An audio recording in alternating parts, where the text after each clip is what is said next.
Hello, this is Leslie Fisher. I've chosen David Noffs as my mentor for a variety of reasons, which will become clear as we proceed through this presentation. As some of you know, David teaches IDS 425, Learning Environment Design, in the IDS Learning track. David was an instructional specialist at Columbia College in Chicago until last fall, and he has taught and continues to teach courses in interactive arts and media there. He is also an agent and administrator for the Columbia College Chicago Apple Developer Program, and he's taught at Northwestern University since 2015. One of the reasons I chose David as a mentor is because he completed his Doctor of Education a little later in life, as I intend to do. Also, he received his doctorate from National Louis University, a university I'm considering applying to. His dissertation, Resonating Frequencies of a Virtual Learning Community, uses a musical metaphor that builds on his Bachelor of Science in Music. I asked David what prompted his decision to pursue the doctorate.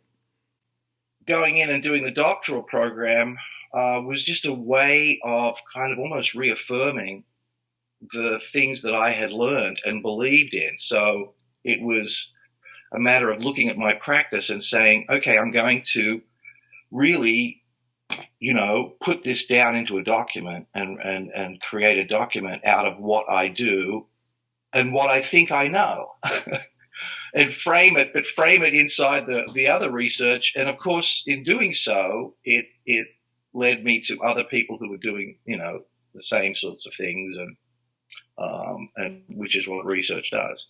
His experience aligns with my own. I was working with online education, and I wanted to think more deeply about it, learn about it, and write about it. This prompted my enrollment in the IDS program and has also prompted my interest in pursuing the Doctor of Education. Some of the doctoral programs I am interested in are cohort programs, so I asked for David's perspective on that.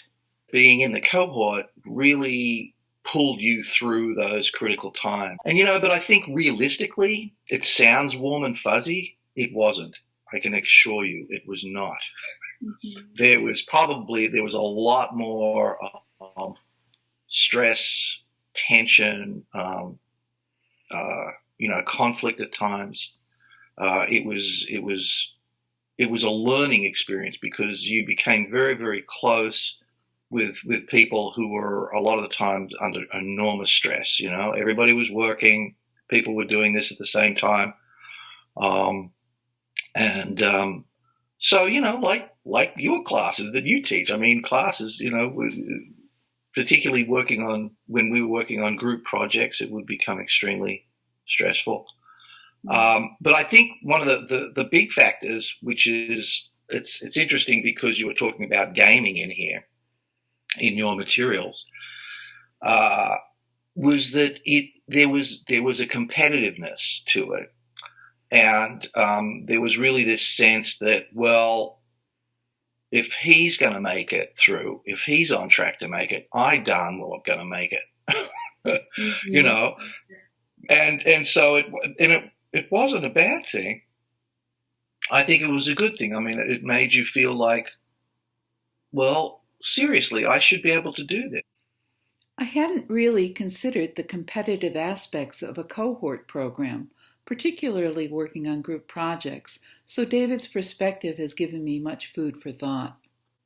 David, along with learning designer Jessica Mansbach, also a professor in the IDS program who teaches learning theory, made a presentation during TeachX 2017. TeachX is an annual one-day conference that showcases innovation in teaching at Northwestern University. I was particularly interested in this presentation because they talked about developing the class in which I and fellow capstone students Chinzia and Janelle have been students. During the presentation, David revealed the theoretical framework behind IDS 425, a balance of content, pedagogical, and technological knowledge. The TPAC framework lays out a disciplined pedagogical approach to the use of technology rather than tech anarchy or technology for tech's sake. In the presentation, David's philosophy echoed my own, that learning comes first, but that many tools are developing that can support education.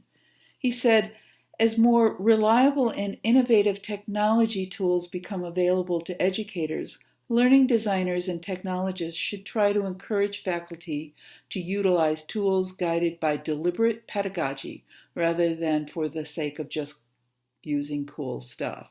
One of the things that David did well in IDS 425 was to very mindfully build community. I'm very interested in the ways of building online community, communities of inquiry and communities of practice. In an online showcase of IDS 425, David addressed one means of doing that.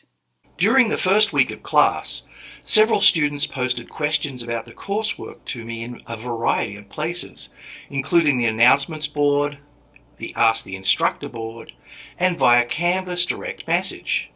This seemed highly inefficient to me, and so I suggested to the class that they post questions and topics for review and clarification in the What Happened This Week page, and that the content there, including my own notes, would become the agenda for our weekly sync session.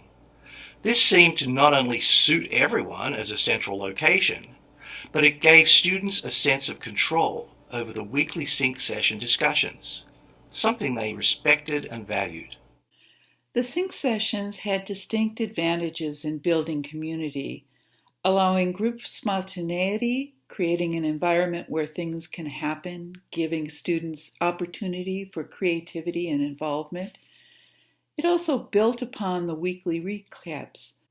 It had the students post questions about things that they were uncertain about, used that as the agenda for the sessions, and then finally it became an avenue for feedback.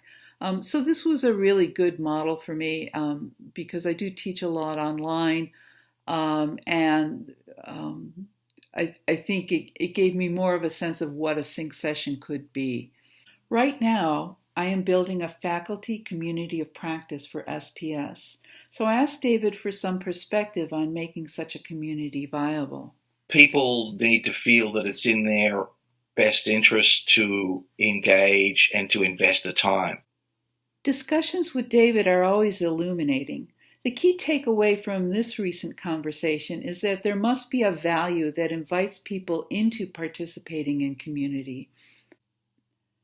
As we enter an age more and more dependent on digital technologies, the ways in which we build community have changed and present special challenges. As with any innovation, there will be a period of adjustment in which we will become increasingly fluent in the new technologies. Thanks for watching my presentation. I'd love to hear your comments.